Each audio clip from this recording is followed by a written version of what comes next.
Welcome to RLP Audiobooks channel, the channel that brings forgotten books back to life in audio format, so you can listen to whenever and wherever you desire, whether you're driving, chilling, and even sleeping. Please consider subscribing to the channel and click the notifications button so you don't miss out on any other videos.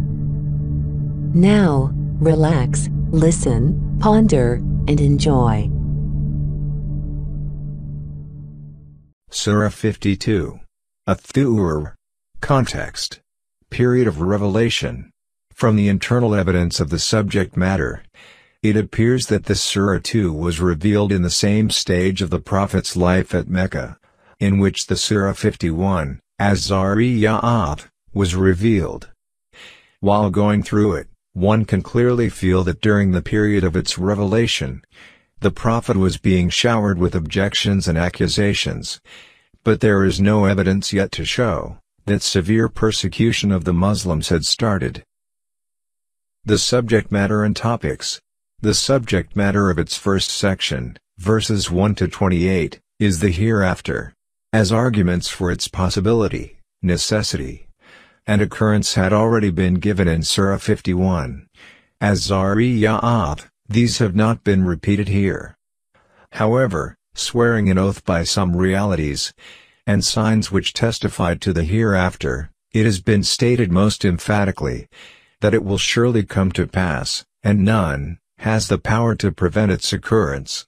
Then, it has been stated as to what will be the fate of those who deny it when it actually occurs, and how will those who believe in it and adopt the way of piety and righteousness accordingly be blessed by God. Then, in the second section, verses 29 to 49, the Quraysh chief's attitude towards the message of the Prophet has been criticized. They called him a sorcerer, a madman, or a poet, and would thus mislead the common people against him, so that they should not pay any serious attention to the message he preached. They looked upon him as a calamity that had suddenly descended on them, and would openly wish that he met with a disaster so that they were rid of him. They accused him of fabricating the Quran by himself, and of presenting it in the name of God, and this was, God forbid, a fraud that he was practicing. They would often taunt him, saying that God could not have appointed an ordinary man like him to the office of prophethood. They expressed great disgust at his invitation and message, and would avoid him, as if he was asking them for a reward for it.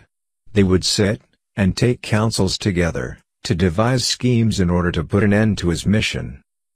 And while they did all this, they never realized what creeds of ignorance they were involved in, and how selflessly and sincerely was Muhammad exerting himself to deliver them from their error.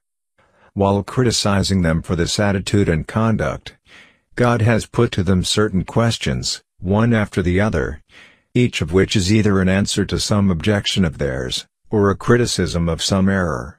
Then it has been said that it would absolutely be of no avail to show them a miracle, in order to convince them of his prophethood, for they were such stubborn people as would misinterpret anything they were shown, only to avoid affirming the faith. In the beginning of this section, as well as in its end, the Prophet has been given the instruction that he should persistently continue giving his invitation and preaching his message, in spite of the accusations and objections of his opponents and enemies, and should endure their resistance patiently, till God's judgment comes to pass. Besides, he has been consoled, as if to say, your Lord has not left you alone to face your enemies, after raising you as a prophet, but he is constantly watching over you. Therefore, endure every hardship patiently, till the hour of his judgment comes, and seek through praising and glorifying your Lord the power that is required for exerting in the cause of God, under such conditions. Surah 52. Athur. The Mount, where God spoke to Moses. In the name of God, the most compassionate, the most merciful. By the Mount, and by a book inscribed. Interpreted as the preserved slate, or possibly the Quran. In parchment spread open, and by the frequented house.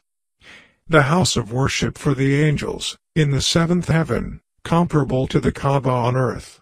And by the ceiling, Heaven, raised high, and by the sea filled with fire. on the day of resurrection, or, the sea which has overflowed. Indeed the punishment of your Lord will occur. Of it there is no preventer. On the day the heaven will sway with circular motion, and the mountains will pass on, departing, Becoming dust, and moving as clouds. then. Woe That day, to the deniers, who are in empty discourse amusing themselves. The day they are thrust toward the fire of hell, with a violent thrust. Its angels will say, "This is the fire which you used to deny. Then is this magic, or do you not see? Enter to burn therein, then be patient or impatient, it is all the same for you.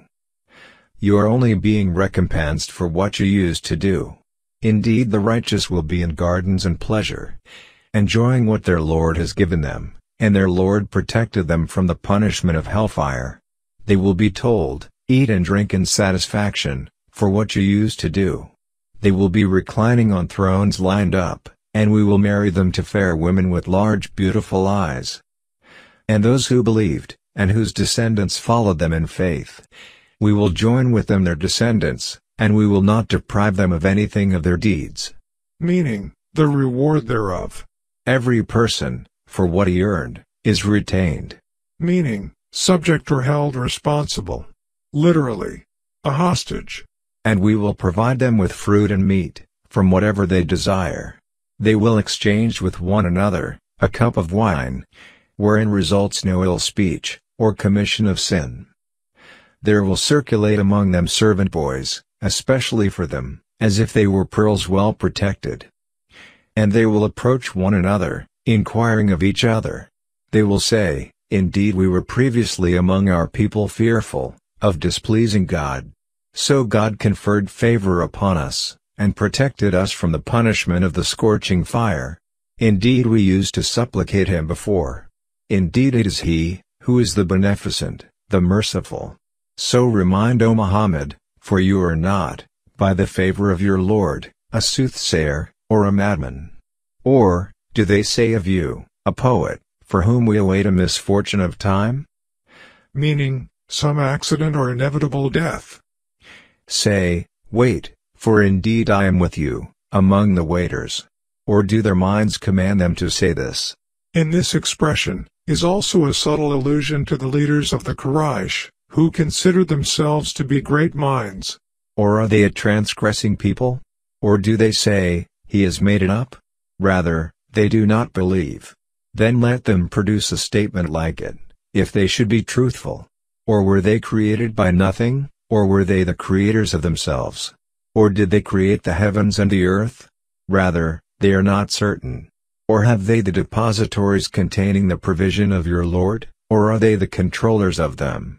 Or have they a stairway into the heaven upon which they listen? Then let their listener produce a clear authority. Proof. Or has he daughters while you have sons? Or do you, O Muhammad, ask of them a payment, so they are by debt burdened down? Or have they knowledge of the unseen, so they write it down? Or do they intend a plan? But those who disbelieve, they are the object of a plan. Or have they a deity, other than God? Exalted is God above whatever they associate with him. And if they were to see a fragment from the sky falling, marking the onset of God's punishment, as they had requested, they would say, "It is merely clouds heaped up." So leave them until they meet their day, in which they will be struck insensible. The day their plan will not avail them at all, nor will they be helped. And indeed for those who have wronged, is a punishment before that. If not in this world, then in the grave. But most of them do not know. And be patient, O Muhammad, for the decision of your Lord, for indeed, you are in our eyes. Meaning, sight. And exalt God with praise of your Lord, when you arise. And in a part of the night exalt him, and after the setting of the stars. Thank you for listening. If you have enjoyed listening to this book, please give it a like, and consider subscribing to the channel, and click the notifications button, so you don't miss out on any other videos.